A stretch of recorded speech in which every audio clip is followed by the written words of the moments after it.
Well, thank you, and thank you for coming here today. It's a competitive market out there. They have many panels to go to, so we're delighted to see so many here. You know your panel, the panel well, and their bios are all in the books, but Raj Shah here, of course, runs the Defense Department's most innovative Silicon Valley operation, and we're going to talk a fair bit about that. Eric Schmidt next to me. This requires very little introduction from his days at Google. Norton Schwartz here has been in the defense area, not only in the service, but then in private sector for how many years now, Norton? 5 years. 5 years in private. And so we should have a pretty lively conversation. Raj, let me start with you. So during the Obama administration, one of the big initiatives of the Defense Secretary, or the last Defense Secretary in place, was to go try to establish a unit that would tap into the speed and the innovation of the Valley, but to do this in a very non-traditional way, to do it in a way that would enable you to put equipment into the hands of warfighters in a matter of months instead of the usual development and acquisition period of years. So give us a little bit of an update about how that has worked out, and a little bit about what you and Eric have done together as you've begun to try to examine where some of the greatest needs were. Sure, thanks, David. Well, to start off, the first question is why? Why do we, as the Pentagon, need something in Silicon Valley, in Boston, to access different kinds of companies, right? So if you look historically, our nation has, its military and its strength has relied on the private sector, and it's provided the deterrence and our capability, ranging from World War II and seeing how GE and Ford printed out airplanes at an astonishing rate, to the Liberty ships. We've always relied on private industry to help secure this nation. And what we've seen, though, over the last decade, but even more acute over the last 4 or 5 years, is that critical technologies for the fight of the future, or even today, are found in different places, are found in the startup world, in young companies and young technology companies. And if we as a department don't find a way to interact with them, our men and women in uniform won't have the best equipment that they need to never have a fair fight. So we started, the Defense Department started this. They would tell you they want an unfair fight. Exactly. Yeah. Nobody wants a fair fight. We always want to have an unfair fight. And so what we've done is really focus on solving critical technology gaps for the military. We've interacted with and contracted with over 30 young startups in the Valley, and basically what we do is we start with a problem. So, and I know Eric and I will talk more about some of the ones we've seen specifically, but we start with a problem. We then go out and find young companies or non-traditional companies that can help us solve them, and we then provide very quick contracts and funding. Raj, just to give everybody in the room a very concrete example that you and I have talked about before, and then I think you've talked about pretty openly. Tell them a little bit about the quadcopters and the problem you were trying to solve and what those were initially intended for. Sure. So we've had a long and sustained conflict in the Middle East, of which one major part has been our special operations forces doing capture missions, right? Finding known terrorists, capturing them, taking them off the battlefield. It's a very high-risk mission, and there's been some very publicized deaths where a special forces individual goes into a building and candidly gets shot because of not knowing what's behind the door. And so we tried to help solve this problem to say, is there a orthogonal approach to do this? So there's been a slew of companies that have been funded recently to do mapping of buildings and construction sites. So if you're in the real estate world and you want to know, how's my building construction going relative to the architectural plans, instead of sending a human and an inspector, you can send this quadcopter that flies around and maps the building with a LiDAR sensor. So what we did was say, hey, this could be really valuable for our folks in the field. So we took this quadcopter, we found a young company, it was 5 students out of MIT, And we funded them to adapt this autonomous robot quadcopter to fly around a building, map the interior, identify who's in it, and send that data real time to a special operations guy. And so that way, he knows what's behind the door, be more effective, and more likely to come. Now, we talked about this, I think, last summer, and at the time you were just thinking about deploying them. How many are deployed at this point? So right now they are in heavy testing, David. I'll leave it at that. Okay. Eric, after the Snowden revelations, I came out to Google. I went and visited many of your folks who were busy working in a unit whose windows you can see from Raj's office, actually, interestingly enough, that were doing everything they could to try to seal up Google networks after the disclosure that the NSA had actually gotten in and grabbed data that you were exchanging between different servers outside the United States. And people were pretty outraged, and you were in the position, the very difficult position, of being an American company that had to make the case to your foreign customers that you were not essentially acting as an agent of the US government. And there was a lot of anger around Google, and I'm sure if I heard it, you must have heard it 5 times louder, right? That's a few years now. We've had continued revelations, not at that level, but continued revelations, including the ones about the CIA's techniques at a more tactical level. Tell us what's happened to that innate suspicion in the Valley that would make people hesitant when Raj picks up the phone and says, we need your help. Well, what's interesting is Raj is so good at what he does that people really do answer the phone. And I think the DIUx initiative is one of Ash Carter's sort of greatest achievements. And I know the current DoD leadership is going to continue it. And the simplest way to understand it is that in the last administration, they had something called the third offset, which is a series of technological agendas. And the only way to achieve those goals was to work with the private sector using a mechanism like what Raj ultimately set up. And I think it looks like it's going to be hugely successful. The way I would describe the Snowden scenario is slightly different. What happened was we read in the press that there was a document that had been released that said that we were directly collaborating with the CIA, NSA, and God knows who else to violate the privacy of all of our users. That's what the document said.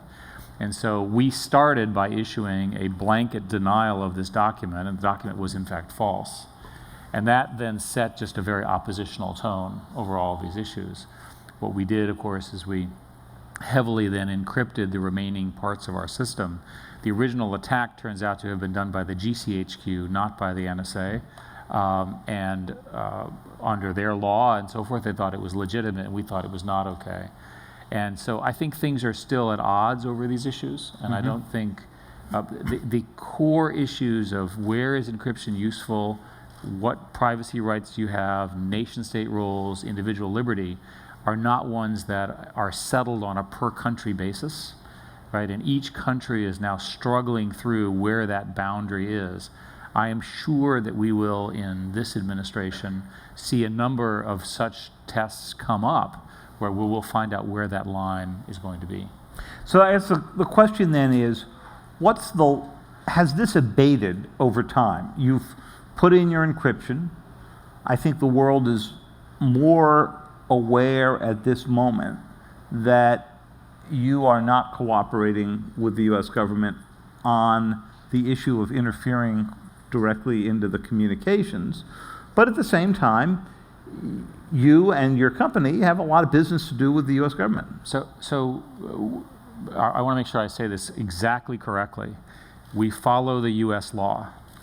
And the US law includes FISA courts and all of those. Everybody here in the audience, looking at the audience, knows what I'm talking about. We follow all of those. We have to, and we should, by the way. When we deal with, you asked earlier about foreign governments, when we explain it that way, everybody understands. Right? It's okay. And when you talk to your own engineers, do you find that they are more or less resistant now to helping along on government-related projects? As I said, we follow the law, we do the work.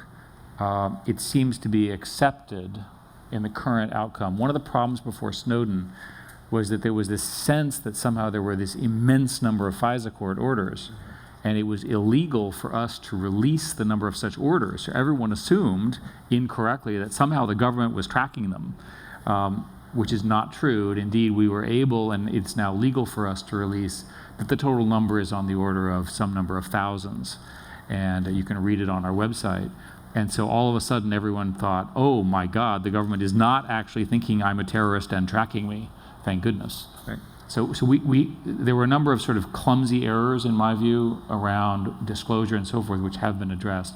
With that disclosure, and given the national security issues, my guess is, I'm trying to answer your question directly, I think it's a reasonably stable situation. Okay. But I'm sure there will be more challenges, because the stakes are high on all sides in all of these different countries. And there'll be more leaks. I mean, that's what we've learned over the past, the past 4 years, we've seen basically 3 major batches of leaks in this area. And again, I'm not endorsing any of these leaks, which are illegal, but the fact of the matter is, as a broad statement, government systems are very poorly secured. As a broad statement, government systems are not using the latest forms of operating systems, encryptions, and mechanisms. As a broad statement, government is not using two-factor authentication. For you as individuals, since I have you in front of me, use Chrome. It's cheap, it's free, it's the most secure, it's also the fastest. You can download it today.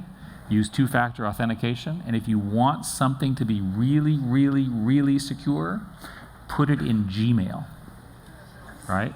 And you think, what drug is he on? And the answer is, Gmail is completely end-to-end encrypted now with 24-8-bit key encryption. It's very secure. To bolster Eric's point, I did a lot of the reporting on the Russia hack, and when you look at John Podesta's email, which famously got out, and one other, the Russians attacked more than 100 people in the Clinton campaign. The only 2 whose data they got did not have two-factor authentication on there. And for those of you who don't know, I suspect you know what two-factor. Two-factor means it's a password and something else. And the state of the art are these, they're called YubiKeys. They're basically little cards that have a secure number in them that is very difficult to go around. There's some evidence that people are trying to figure out a way to hack into the telecommunication systems. Right, I read this in one of your articles. And so your best security is to use these little keys, which you can purchase or your IT people can apply. So Norty, tell us a little bit about what you have discovered as you have looked at the problems, the structural problems that the U.S. government has had in attracting the best talent to be able to do the kind of technology work they need to do. There are traditional defense suppliers, and they tend to be very large companies, well capitalized, and have extremely large staffs, general's counsel, contracting folks, what have you. But typically, the genius of the country comes from small and medium-sized businesses. And there are disincentives for small and medium-sized businesses to participate in the national security enterprise, because these smaller businesses avoid overhead. It's part of the model. And so they don't necessarily have the expertise or the overhead in order to navigate the challenging and constipated acquisition system with which they deal. Let me give you an example. Audit. Eric, in your business, the firm that you depend on for audit is a partner. And in actuality, audits in the private sector are done for confidence. On the other hand, audits in the government side of thing is done for compliance. Right. This is a completely different psychology. And as a result, the Defense Contract Audit Agency, as an example, does very invasive audits even in the smallest enterprises, which requires people to build staff in order to respond to this dynamic. The bottom line is that that is an example of an array of things which make it difficult for innovative firms to actually do business with the government. And there's a suggestion that we in the organization I now run have had, which is to set a threshold on audits. Maybe it's 25 million, maybe it's 50 million. But the idea would be to exempt small and medium-sized businesses from the traditional compliance-based DCAA audit. And you set it at a threshold where if there's wrongdoing involved, it's relatively insignificant. But you would, I think, a result of that would be to bring more folks who may provide innovative solutions to national security problems and on the defense side to join the team.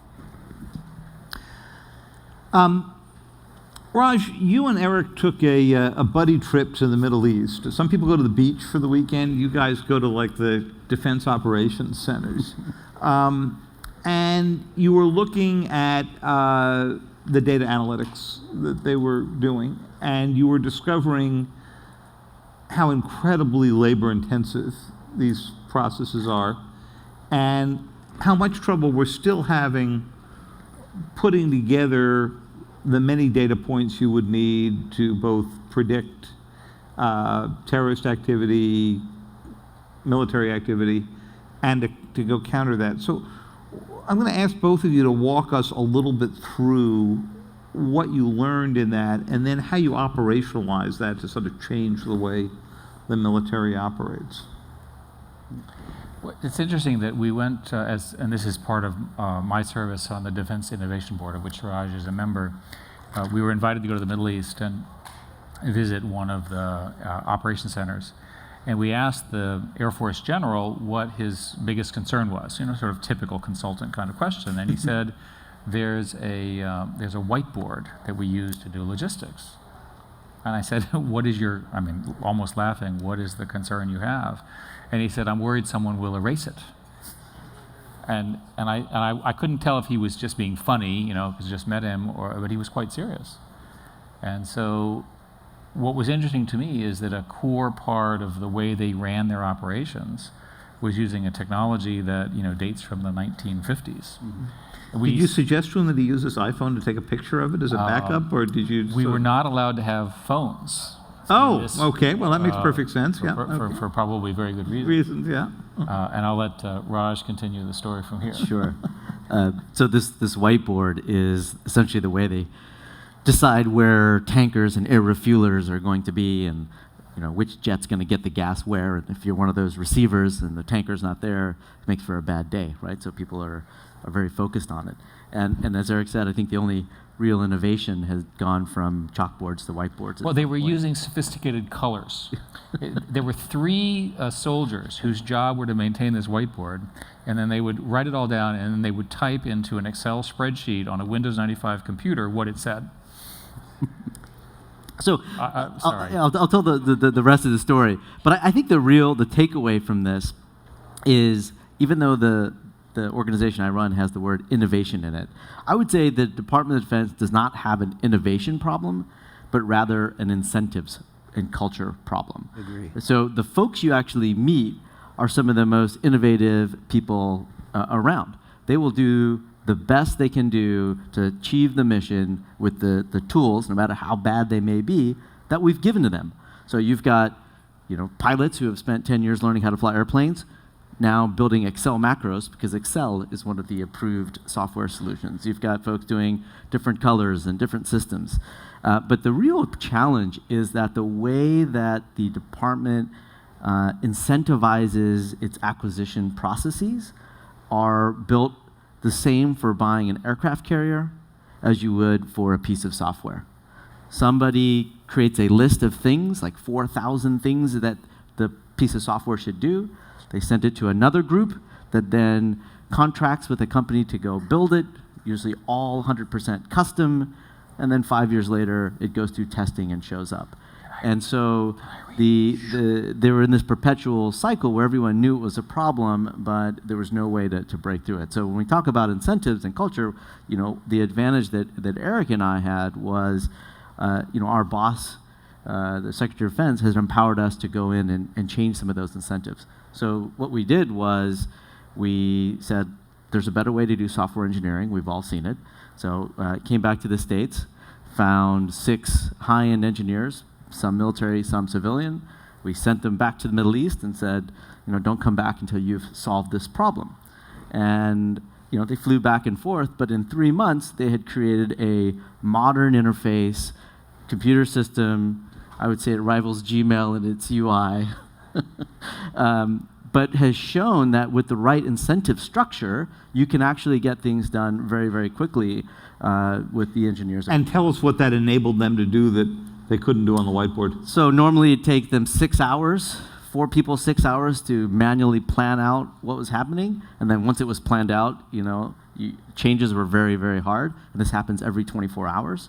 So essentially this is an optimization problem. Which airplane go when, with how much gas? And so there's algorithms for that. So we built an algorithm, you click a button, 20 seconds later you have the whole plan. And then the human can do the higher end thinking, which is, well, this particular mission is so important, I want to put some extra assets there rather than building the day-to-day. And then what it really unlocks over time is if you have all that data every day, right, like we do this every single day, you can begin to draw patterns, do analytics that will help us save money, save fuel, right? The challenge with the military in general is that we can't buy our way out of the problems and the capability gaps we have. This allows us to be more efficient, using technology that's not novel. It's not new. These are things that exist in the private sector. Well, more to the point, one wonders why it was necessary to create a custom solution to that problem. When Delta and United and American have the optimization algorithms that are available commercially. And so I think this brings up another aspect, which is there is hesitation to deal with non-traditional providers. There's an inclination to depend on those folks with whom we've dealt for decades. And so it's undoubtedly one of those cases where, here again, a public-private partnership would serve us very well. This is a use case that is common in the private sector that should migrate to the military application. So, Eric, when you were on the Defense Innovation Board, and you continue to be in this administration? Yes, I remain on it. Was that? Yes. You're still on. So my recollection is that after a while, you guys came up with a series of recommendations that sort of built on what Raj was just describing, but went broader. Give us a little sense of what those were. Well, it's interesting. I suspect that the 3 of us and half the audience can have one of these sort of complaining sessions where we just write out example after example from our shared experience of how the military takes these incredibly well-trained people and has them do things that are probably not their best and highest use. In the military, it's called swiveling. You basically have 2 screens. You copy the data from this screen to that screen. And last time I checked, that was a solved computer science problem. We visited Transcon, which is the organization that moves things around. It's an immense operation, very important. And they have tens and tens of different and incompatible transportation systems to move boxes, for example. That's, again, a solved problem, as the general mentioned before. So long and short of it is, in January, we made a set of public recommendations. I'll just read them, which you can read and read the commentary on the websites. One is to actually create an innovation officer. That's our core recommendation, to build some innovation along the lines that Raj mentioned. Computer science is largely lacking in the approaches that we've seen. The military has lots of good generalists and not a lot of computer scientists. Embed computer science as a core competency in it. The military doesn't experiment particularly well. They spend a tremendous amount of time planning, and then they have a brilliantly designed perfectly thought through example of something which is 2 to 3 years later than the design point wanted to be. And that's counter to the way Silicon Valley works. So a culture of experimentation, which is difficult but is learnable. Can I stop you on that one for a moment? That's mostly a cultural issue, because when a mission goes bad, sometimes with a calamitous result, somebody is held super accountable in the military. And Doherty's nodding his head. He's seen this happen many times. So the disincentive to turn out something quick but not fully tested is pretty high. Whereas the incentive in the Valley is, we'll put the product out, and when we need to go fix it, well, we've got a weekly update. We'll fix it in the weekly update. And there is evidence that the military leadership does understand this, and there are people who have expressed this thought internal to the military, but the culture does dominate. And they're always ever present that David Sanger might write an article that's critical of them for taking an experiment that goes awry. Mm-hmm. And so the incentive system is off, right? And we highlighted that. We are concerned, and we said specifically that even with the poor level of connectivity, outside of the core secret networks in the military, which are probably pretty secure, we couldn't really tell, the more general networks using in the military don't have a way of knowing how secure they are. And we specifically talk about that with respect to, for example, cybersecurity of internet hacking, cybersecurity in the weapons areas, and so forth. We don't understand how secure they are, and if we don't understand, then maybe there could be an issue there. There's not a lot of focus on AI and machine learning. There's a couple of areas that we found within it, but they're very small, and they're sort of little gems inside of a large group. Give us a few examples of those. There are people who are looking at signals intelligence, right, to try to do data analysis for the signals, literally threat analysis and so forth and so on. But they're just nascent. In fact, most of the activity is what Raj is doing because he's funding some startups to do this. A classic example would be the quadcopter example that he uses, Mm-hmm. which has autonomy inside of it. And again, the military should have, in our recommendation, a core capability there. It turns out that, going back to this risk point, when we went back into what is called ATL, which is the group that actually does acquisitions, they said, well, but of course, all of these people have waivers. And we talked to the congressional people, and the congressional people, well, they all have waivers, but the culture is such that they don't use the waivers to get things through. They try to follow this Herculean process precisely because no one wants to say, well, hey, I want to be different. But the system is designed to allow for waivers, which people then do not seek. And that's, again, a problem within the culture. A strong focus on increasing examples like DIUx, and there's a group called SCO, Special Capabilities Office, which is it's run by a guy named Will Roper, another sort of hero along with Raj of trying to change the military from inside. He is one of the people, and they did a public demonstration where they took F-16s and put essentially autonomous, self-organizing, how to describe them, basically tiny little AUVs, and then they swarm and they drop them out of F-16s to demonstrate that they could do this over China Lake.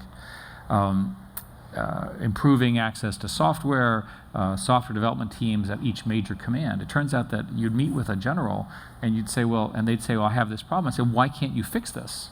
I said, well, we're not allowed to. And I said, well, like, you're a 3-star general, right? And can the 4-star do it? And the 4-star says, no, I can't do it either.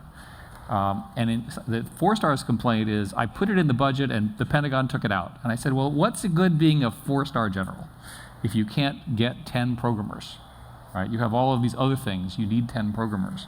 And you'd sort of have fun with that. But the fact of the matter is that this example that Raj uses, which is endemic, needs to get fixed. And then I'll finish by saying that the military does not have a particularly impressive computing architecture, network architecture, any of the things that you would expect, even in a modern, boring corporation, sort of an established, normal, well-run, traditional, not particularly leading-edge corporation. Even the military doesn't have that.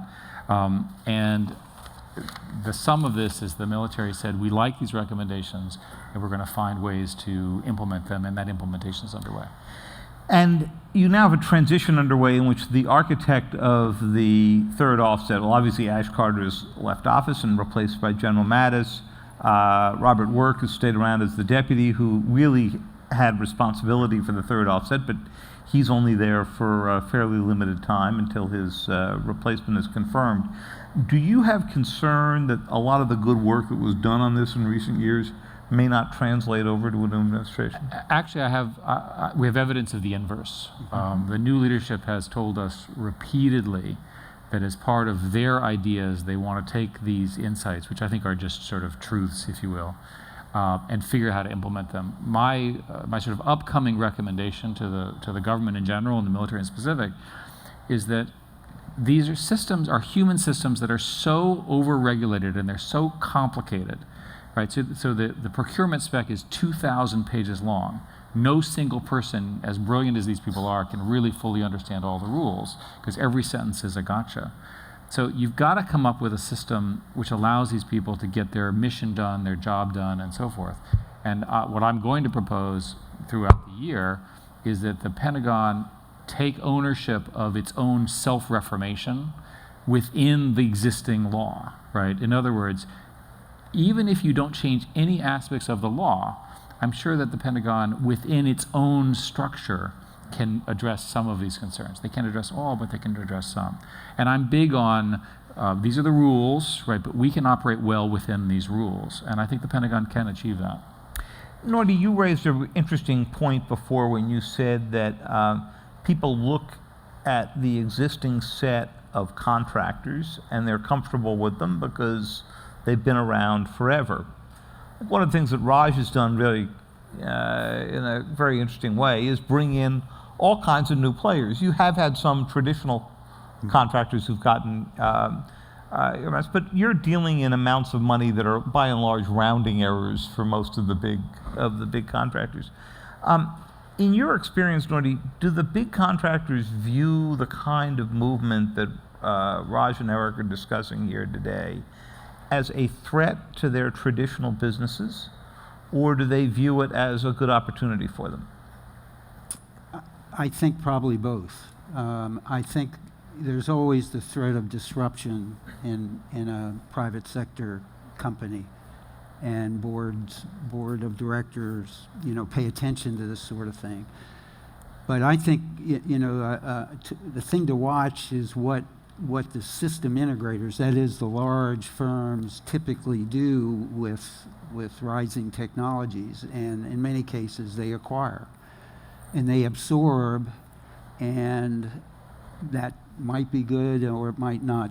And certainly founders and very innovative people have concerns about their smaller firms being acquired and consumed by a larger entity.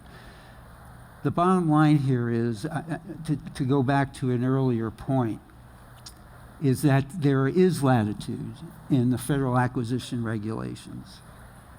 But it's really a question of encouraging people to be less risk averse by incentivizing them to be bolder. One of the ways to do that is to emphasize what Silicon Valley does well, and that is there is no such thing as an exquisite software program. I believe you would agree. Absolutely, except for Chrome. Okay, I stand corrected. Just checking. No, I get it. But there has been this inclination on the part of our process to create exquisite weapon systems because lives hang in the balance. The truth is that what we are moving toward, and I think you sense this, you and Raj both, is we're moving toward a model which allows a model version of a product, recognizing that there will be multiple iterations of this project over time and it will improve over time. That is an important departure, and to allow the acquisition community to proceed along that path requires two things. Certainly the support from inside the Pentagon that you spoke of, Eric, but importantly, remember, there are 535 members of the Department of Defense Board of Directors. This requires the consent and support, likewise, of the legislative branch of government. And if we can align those two things, maybe on certain projects for the Air Force, it's B-21, it's the new bomber. Which was controversial. It was controversial, Yeah. and it's in its original incarnation will be a basic airplane, and it will improve over time. Yeah, what a concept. What a concept. And of course, it is being managed, at least at the moment, by what is known as the Rapid Capabilities Office in the Air Force. Why? Because it had an elegant overhead structure where the co-chairs for the board of directors was the Secretary of the Air Force and the Undersecretary for Acquisition Technology and Logistics. And it went directly to the PM from there. Let me ask Raj on this point. So, in the time that I've known you, you've had to go manage two not easy groups. Those 535 members of the board of directors, some of whom, as I recall, thought that the right budget for DIUx was zero, right? And then companies, entrepreneurs, who have been told by their venture capitalists over the years, go get any client you want as long as it's not the US government. Yep. So tell us how you walk that line. Yeah, no, it's an interesting one. So maybe I'll start with the latter one, because I was in those very shoes. So about, I guess now 6 years ago, had started and ran a cybersecurity company in the Valley, a bunch of tier 1 investors. My co-founders were actually engineers from the military, and we knew what we were building would have been valuable to them, right? It's how do you protect big networks. But after my, no offense, sir, my 8th meeting with some general, and there was no progress, my investors candidly told me, we don't want you to spend any more time trying to sell to the government. It's going to lower your valuation. It's going to make it harder for you to raise your next round. You're going to get diverted. And so we took their advice, we built the company, and when we exited, we didn't have a single cent of government revenue. And so when I talk about culture change in the department, I think there's an equal amount of culture change that needs to occur in the Valley and in Boston, in this ecosystem, right? And it's a business decision, right? Why should a young startup that has limited resources of engineering talent, sales staff, focus on the government? And I think there's some good news here, actually. I was thinking it would take a few years of effort to begin to change. But this drone company that we started speaking with, its name is Shield AI. We participated essentially in their seed round. They were out raising their A. They're the ones who are in the quadcopter. They're the quadcopter company, Yeah. Exactly. And they showed me their pitch deck that they were going to get from, they were sending out to venture investors, and given my old venture hat on, I said, this is great, but this is way too DoD. You're not going to get funded. Like, you need to have some commercial markets. Tell me how you're going to do oil and gas. Well, they didn't take my advice, and so they stuck with a DoD first effort. And I was very, I guess, shocked and both pleased to learn they had multiple offers, and Andreessen Horowitz ended up leading their A round, put $10.5 million to a company focused on using autonomy and artificial intelligence for DoD mission sets. There's another one that will be announced on Wednesday. It's still private. They also have raised a $10 million round from venture capitalists, again, focused on a DoD problem. So the change is happening, which I find very, very encouraging. I think the DoD, for all of its faults, actually has some of the most interesting and challenging problems. They're ones of consequence. They're life and death. They're around the world. They're global.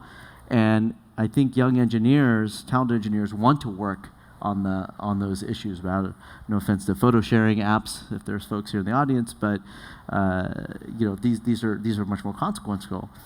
And if we give them the opportunity, they will bring their great talents to bear on that. So I think that's the good news. If I may, can I just Yes, make one quick comment, unrelated, but look at Raj Shah. This is an example of a public servant who's come back into government to serve. The government needs good people, both on the uniform side and on the business side, to do this stuff. So my appeal to all the people here in the room is not to dismiss the nobility of public service because it's represented by the individual both here and at the end of this. Eric, you were about to say, and then I had a... Well, I was going to say, trying to unify these points, because I completely agree with what you said. There's so much attention on these big weapon systems, and the B-21 may be a new path forward, and the Air Force I've read and have told me are pretty confident that that model will work, so that's great. There's enormous amounts of money wasted in these programs when they go awry, right? So speaking as a citizen, we should care about this kind of stuff. Much of the military, however, is not the big weapon systems. So I mentioned the transportation and logistics aspects. And so I think spending an equal or greater amount of time in making those, as you pointed out, much more routine aspects. The business of defense. The business of defense, food and bases and so forth. The vastness of what our country has chosen to do could free up a great deal of funds. And the final comment I'd make is that here's how you would do software in the government if you followed the rules precisely. You would have an idea of a program. You would write a spec. This would take you 6 months.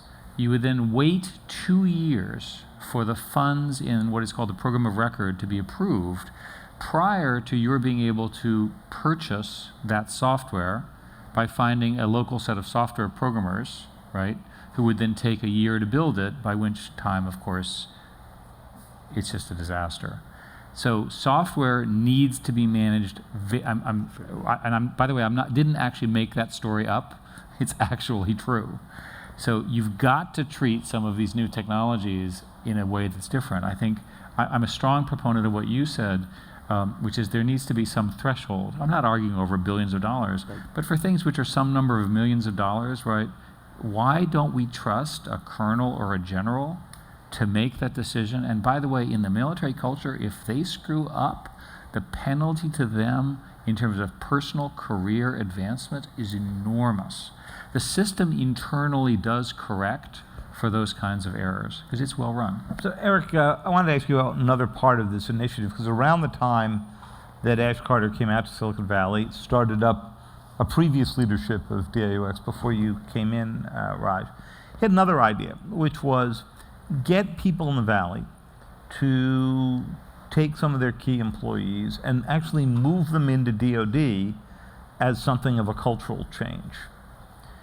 And there's been a little bit of that since, and when I've gone around and talked to some people, some of them were welcomed, depending on what the mission set was, and others were treated a little like they had typhoid. I mean, because they came in with all of these ideas to speed up that process, and they'd sit in meetings and people would say, we can't change that set of rules until Congress changes it. We can't. So in other words, they felt like they were spinning their wheels. So what did the board see? What did you see as you've looked? Well, we have had a number of employees who have voluntarily chosen to work in the federal government, and inevitably they return.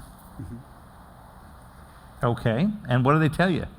Well, let's just say that the federal government does not operate the way a tech company does. And they always go in with great optimism to serve their country, and they're full of ideas, and then they are squashed by the sclerotic bureaucracy according to their report. And that's been true for generations of sort of optimistic, well-meaning people who work with us or for us and so forth. But Ash's idea, if I understood it right, was actually that just send them in for a year or two. In other words, the idea was they wouldn't actually leave Google or their other employees. There are a couple of examples of this. Mm-hmm. One was the U.S. Digital Service, right, headed by Megan Smith, under the White House and Obama. That program has been kept under, and you'll hear about it today from Reed Cornish and others. Mm-hmm. And it's crucial for the federal government. It's non-military. And there's a Defense Digital Service, which is analogous, which was also created at the same time. These are very small efforts. I think the truth is that our competition for talent in our industry is so tough that to ask corporations to willingly send their employees or to encourage them is probably a bridge too far. We do have, in our company, and I'm sure in the others, we do have veterans who are very, very committed to helping the military, and they have offered their time. But I think realistically, the government is going to have to figure out a way to create a culture that's safe for programmers. right? That they can actually go and do their work and be proud of what they do, and that's one of our recommendations. And one of the mechanisms for that, Eric, is something that Raj knows very well. It's called the Reserves or the National Guard. And for major companies to support both their veterans and those who serve in the Guard and Reserve makes it possible to have a foot in both camps. By the way, I don't think there's even a reserve unit in Silicon Valley. Is this correct? Come October, we'll have one. Ah, are you starting another one? We'll have 50 people October 1. Yeah. Okay, but there's an example where you have a tradition in our country, and you don't even have one in the part of the most dynamic part of the country. We've had one in Washington for some where all the period of programmers time. are. Right? So Yeah. this is Raj's deal, much to his credit. Good. So we've got a few minutes left to take some questions from all of you, and we are eager for them. If you can keep the questions sort of short and sharp, and we're eager to hear from as many of you as we can. Any first victims In the way out here? back. Right here.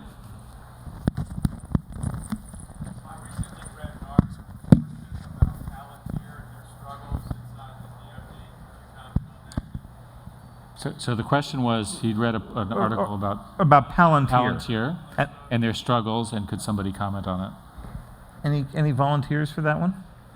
Sure, I think this is an example of when good enough wasn't good enough. And only an internally driven requirement process could dismiss a commercial product that was at least satisfactory, if not more than that. And once again, this is part of the issue, and it requires adult intervention. And in that particular case, and I think they've been vindicated now in the most recent court decision, that the United States Army didn't deal with that capability as it should have, or as it might have. Now, I think the short thing here is that it's important for folks to be bold, as Alex Karp has been. And he's been a pain in the ass in many respects, but it's a good thing that he did this, because that contributes to the vector of change. Other questions out here? Right back here, ma'am. Yeah. There's a mic coming to you. Hold on just one sec. Which other countries, if any, do you think have militaries that innovate better than ours? Israel. Yeah. So I visited with the Israeli military, which was sort of a shock, and they're much smaller than we are. And part of the reason that it's different is they have mandatory military service, and they segregate the people based on ability. So they have a group called the 8200 group, where they take all the sort of math genius types and throw them in and put them into these challenging situations. They have another group whose name escapes me, which is sort of a problem-solving group, where, again, they have very clever people that are essentially a hybrid, and they bring all the resources of the military to bear to solve some specific problem. And both groups are essentially missing in our military structure, except for the National Security Agency, which does have essentially a math section. There's the opportunity for elitism in the smaller services that are very difficult to allow to occur in our armed forces. Eric's got a clearance, so he can't say this, and I can. 8200 is the group that worked with the NSA to develop what became Stuxnet, the U.S. cyber operation against the Iranian nuclear program. And they're only in 8200 for, 2 or 3 years or something, and they come out, and this new campus that I'm sure you've seen near the 8200 headquarters, that is basically the cybersecurity campus for private startups. What's interesting that Netanyahu told me that they're actually trying to accelerate the insertion of these kinds of people into the system by essentially having them go in at 16, spend 16 to 18 or 19, and then they send them into the equivalent of graduate school. So they essentially do their military service and their education and so forth, and they come out at about 23 with all of these skills together. Right. And they achieve this by putting all the buildings in the same place, which I guess you can do in Israel, where you have the university, the military thing, and the dorms and so forth, and it's sort of a one-stop shopping. So they've clearly thought a lot about it. This is obviously not something that would happen in the United States. I'm not endorsing it in any particular way, but it's worth studying alternative models. If you're in Israel, it's worth seeing. It's right outside of Tel Aviv. It's pretty. Well, I think to this point though, that presents an opportunity for our nation, right? We have the benefit of numbers, right? So we have equivalent groups that have even more people, and at some point, if they were given the opportunity to transition, receive capital from investors to go and build companies, you could see that here. And I think we used to have that several decades ago, but that's an opportunity to restart. Let's see. There was a hand on the way back In the way there. back, yes. So mic coming to you. Hold on just one sec. Thanks very much, Jake Cusack. I serve in the Marines and now work at an emerging market investment firm.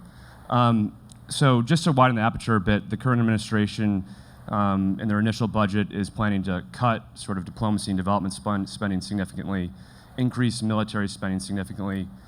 Does this mean that there's sort of a role for defense, innovation, Silicon Valley in sort of meeting the needs of fragile states and weak states that go beyond sort of the kinetic operations that we traditionally associate with the military?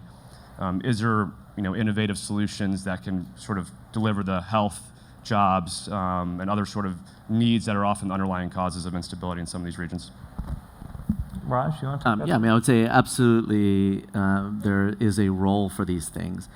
If you look at even military operations, only a small fraction of it is actually conflict, right? In an ideal world, your military is A, so strong, and B, has the right soft power that it never gets used, right? That's the ideal world. You actually never have war. And so I think when we look at how data analytics can help healthcare, can help delivery of essential services, can help target at-risk populations, I think there's a massive potential to do that second piece and increase our soft power. Norton, let me follow up on that by asking you a question sort of right out of the headlines from your military experience. So you look at a problem that is suddenly urgent, like North Korea, okay? And we've had an operative military plan for North Korea since 1953 that gets updated every year and so forth. There are a lot of people who believe it is subject to some pretty good radical innovation for ways that you would suppress artillery that could destroy Seoul, for ways that you could keep track of mobile missiles, which is sort of a new element. So if somebody was calling you in and said, what are a couple of key technologies you would use to solve this particular kind of rogue state problem, what would you say? Missile defense is the prime imperative here, both in terms of ballistic and sub-ballistic trajectory systems.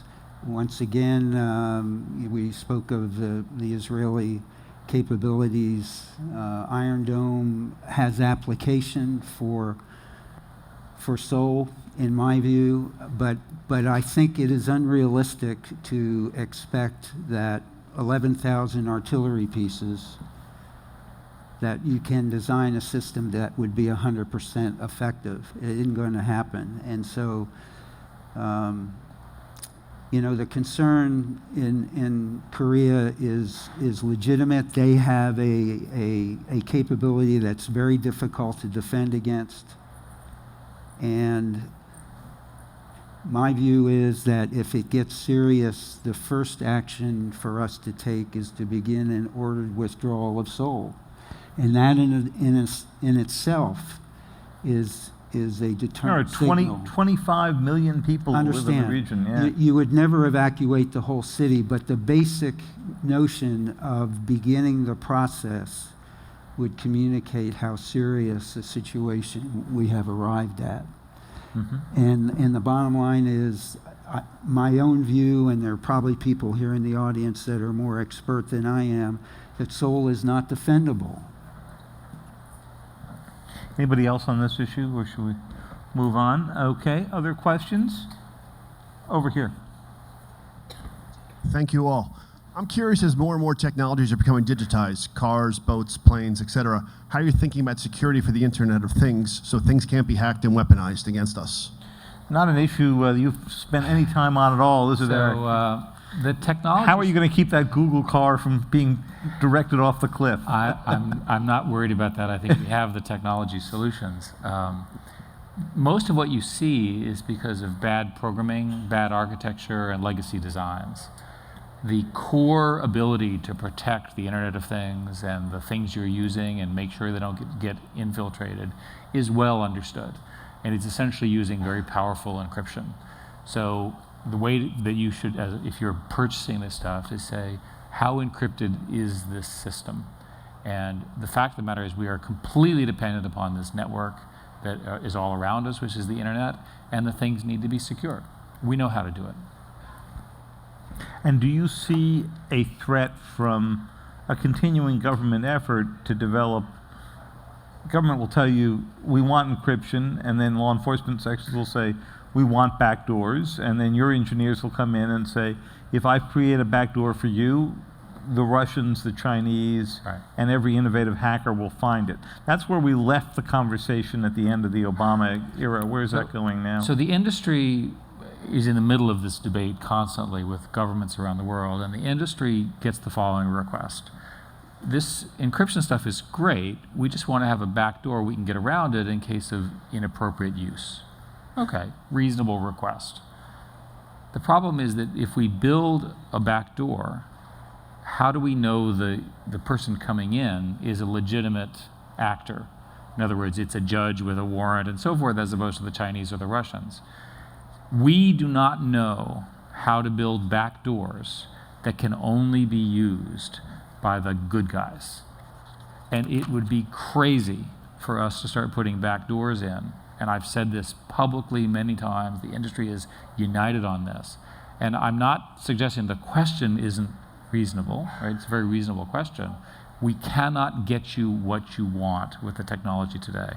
And so we're going to default to the strongest possible security for our customers, right? The alternatives are worse. And yet in the presidential election, we had both candidates on the same side of this issue, and it wasn't the side you just described. They basically said, you guys can design anything. Look how good Chrome is. Right? So Chrome doesn't have any backdoors. And Chrome doesn't have any back. But both Hillary Clinton and Donald Trump said, if we require it, you will find a way to go. So let's go through how we would do this. We would build a backdoor. We would give the key to the U.S. government. How safe are the keys held by the U.S. government, David? You see my point? Yeah. Okay.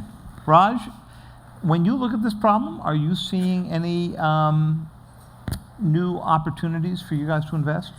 I do, and maybe I'll kind of tie those two together. The gentleman's question about IoT. It's the biggest challenge that the government has and faces is its inability to keep up with the speed of change, right? So Eric actually had, I think, a running count of the number of Windows XP machines he saw on his visits. How many did you hit? It's a large number. How many zeros at the end? It's a lot. Well, we joke about it, it's quite serious because all of the early versions of Windows machines are wide open to the Chinese and the Russians. Right. You want to use the latest operating system from all these vendors. Yeah, Sorry, when we Rob. think about IoT security, especially within the military context, if we are able to just stay with the pace of change, even if we haven't done all the full testing on, say, a Windows 7 machine or Windows 10, it's still better than we know of known vulnerabilities. So again, agility and speed, I think, will be the decisive factor in the battle of the future. I was at NATO recently, and I saw a big sign as I went in, Windows XP training session this afternoon. So there you go. Well, I want to thank you all. This has been a great discussion. We could go on and do this for much longer, but I appreciate it all. Thanks, Dave. Great. Thank you.